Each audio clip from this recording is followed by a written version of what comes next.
I'm Danny. And I'm Tiff. And this is Boss Sis, where ambition meets sisterhood. And you hear real stories from boss women in leadership and business. The highs, the lows, and everything in between. Every boss has a story, so let's get into it. Girl. Friend. It's been a day. Today has been a day. It's been a day. I can definitely agree with you on that. It's been a day. Yeah. But we here. We here. And we're going to talk about it. No, seriously. We definitely need to talk about it. If we can't talk to anybody else, we can talk to each other. That's right. And now we have y'all, so. All right, so you start. Shoot, what happened today? Every monkey wrench that could be thrown was thrown today. I agree. But I mean, we're still standing. I wonder if it's some type of like thing that happens to all business owners at the same time. Like you get hit with every possible. In one day. Yeah. You think so? I believe it. Yes, absolutely. It has to be. So what happened? If you've been watching, you know that one thing that I talk about when it comes to my employees is that nobody calls out. Yeah. Well. You always say that. Well. So blessed are you. Lately, they've been calling out. So I can't say that anymore. Right. And today was a day where I was prepared for one thing and I had my vision of how the day was going to run. Right. But when somebody calls out, as we know, it changes things. Especially in childcare. We both work in childcare. Mm-hmm. So it's just not an industry where you can just work without people. You have to have people. In order for these doors to stay open, we have to have people. We got to maintain ratios. We got to maintain coverage. We got to make sure safety is good. And if people aren't there, we don't have business. That's right. Right. And I know that some of you are probably thinking like, oh, well, do you have a backup person or, do you have substitutes or something like that? But in this industry, we have experienced that recently it's hard to find staff. It's hard to find people who want to work. I don't even think it's just this industry. I think that's just what's happening, period. Like everybody I know is saying the same thing. They're having issues with finding quality employees, not just employees, quality employees. Mm-hmm. And I think it's really hurting small businesses right now, or we're trying to figure it out. Right. So hopefully today we can kind of help people and guide people. And help each other. And figure out what we need to do to keep our cool in the midst of everything that could possibly go wrong. In the midst of it all. So today is a holiday, and I had staff take off, so that already threw a monkey wrench in the game. Okay. But not only that, I had another employee have an altercation with their director and later wanted to resign. Oh, no. So I had to put that fire out and make sure that I made the staff feel comfortable. Right.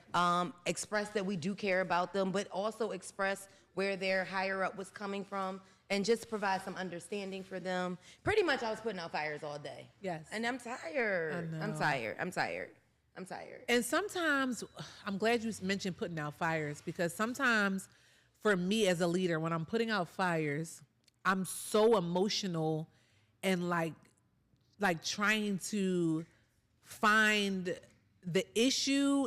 And then lately, I don't know if it's the pregnancy, y'all, but I've been finding people to blame. Right. And I'm gonna give you an example. So last Friday, I had an employee who was scheduled to be off. Right. She asked me about 3 weeks in advance. I knew she was off, and I said to her, which I do say to a lot of my staff, make sure that you communicate with your partner, the person that you're working with in that classroom, that you're going to be off. So she did. She communicated with her, but I was the only person who knew, and her partner that she communicated with. The rest of the staff did not know. Oh, wow. So that was a day where I left early, because in my mind, I'm like, everything's set. Like visually, I'm looking around, everything's set. I can leave for the day. Right. My assistant, she left early because she wasn't feeling well. Mm-hmm. And then around like 4:30, when it's time to start winding down and people starting to leave and like their shifts are ending. Right. Now they're looking around like, well, who's closing today? Well, the girl who took off was a closer. Oh, no. I didn't take into consideration, like, oh, make sure you find somebody to cover you because you're a closer. Right. So now you have 2 employees who are getting ready to leave for the day. Okay. And the other my last employee who leaves, who was her partner, the one that's the partner, right? Right. She is a closer. Right. So the other two employees are looking at the time like, I'm off in 15 minutes. So now we're down to the last 3 employees of the day. Okay. And they are now looking at each other like, well, who's closing today? And they know that nobody can be left alone. Right. So now I put them in a position where those 2 people who leave at a certain time, what if they had something to do? Right.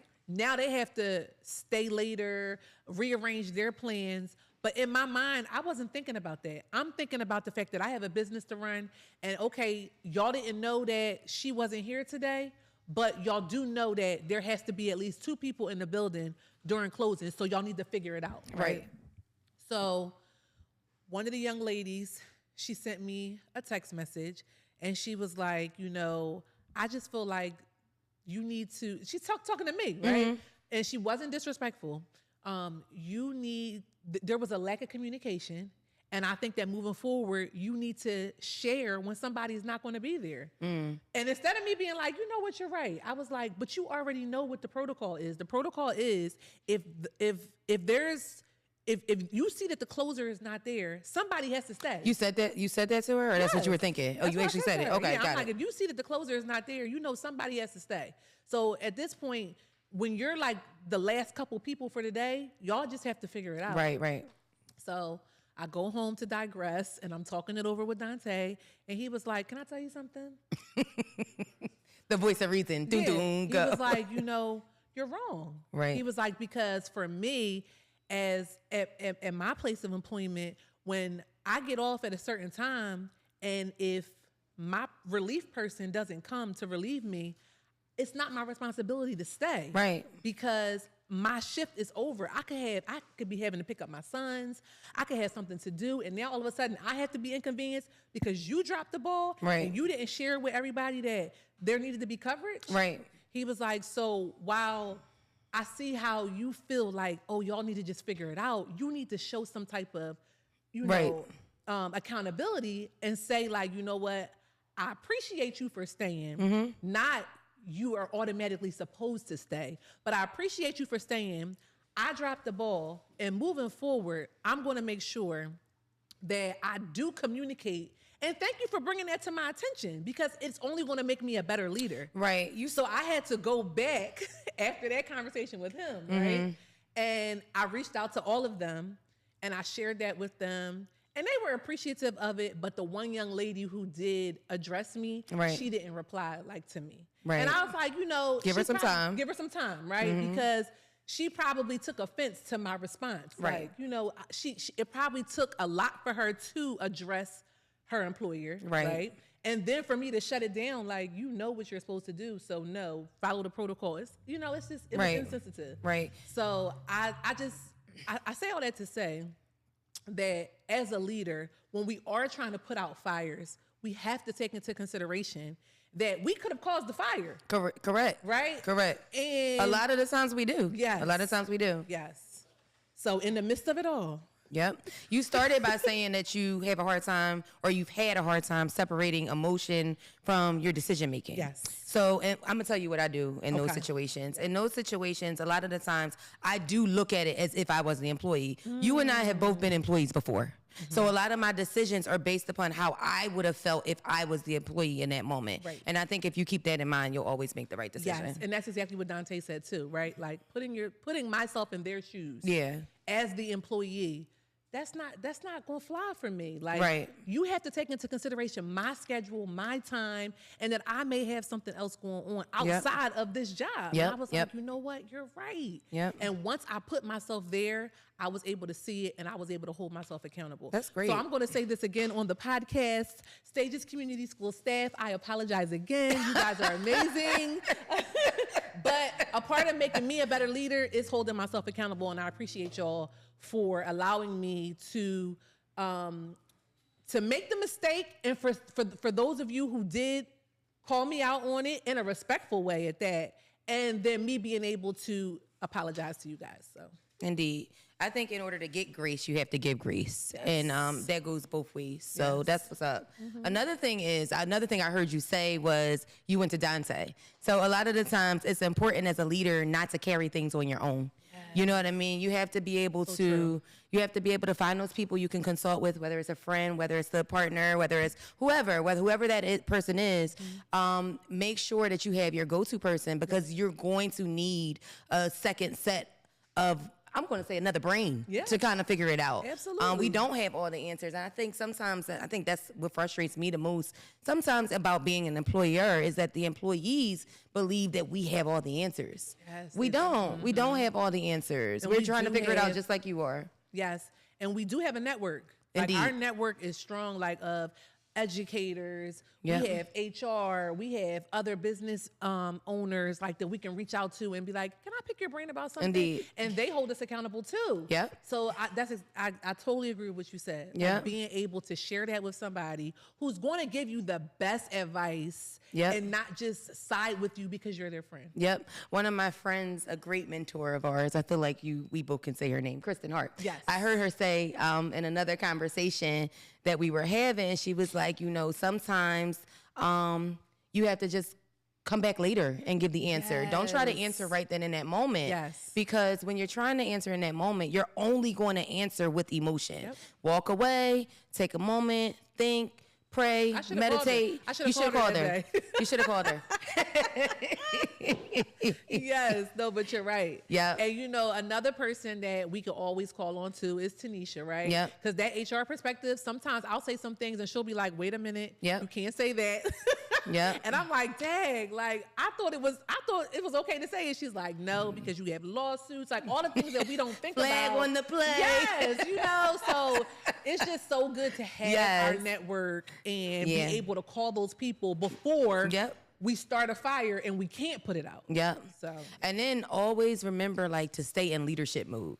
Like, you responded with the Danielle response, but that wasn't the leader response. So you got to make sure you stay in leadership mode all the time, because accountability is great, but when you have to keep apologizing, your employees are going to start not believing you. That's right. So just we're going to lose them. You're going to lose them. I don't want to lose my employees. Yeah. So always stay in leadership mode. I'm not going to lie. I did get frustrated today. I had to say a couple things. I did. Okay. But I did come back to the table after I took some time to think about it, and I spoke to the people I needed to speak to. So if you could give advice to yourself on how you handled it today, what would I do different? What could you have done differently? That's a very good question. I probably would have took my own advice that I just gave you and waited until Monday to address it instead of today. Okay. Yeah, that would have been the advice that I gave myself instead of trying to address it in that moment. Right. Because that was definitely frustration. When I had to say what I needed to say, it was definitely in a moment of frustration. Right. But don't get it twisted. It needed to be said. But I could have said it differently, and it could have waited until Monday. Yes. It wasn't something that needed to be dealt with right then and there. Absolutely. Yeah. Wow, friend, that was really good. That was really good.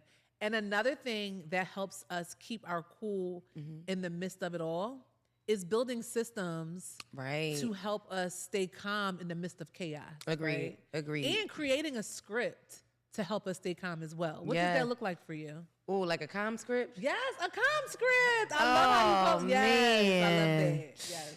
So I'm going to create it right now, actually. Okay. Because I don't actually have one. Action. So let me see.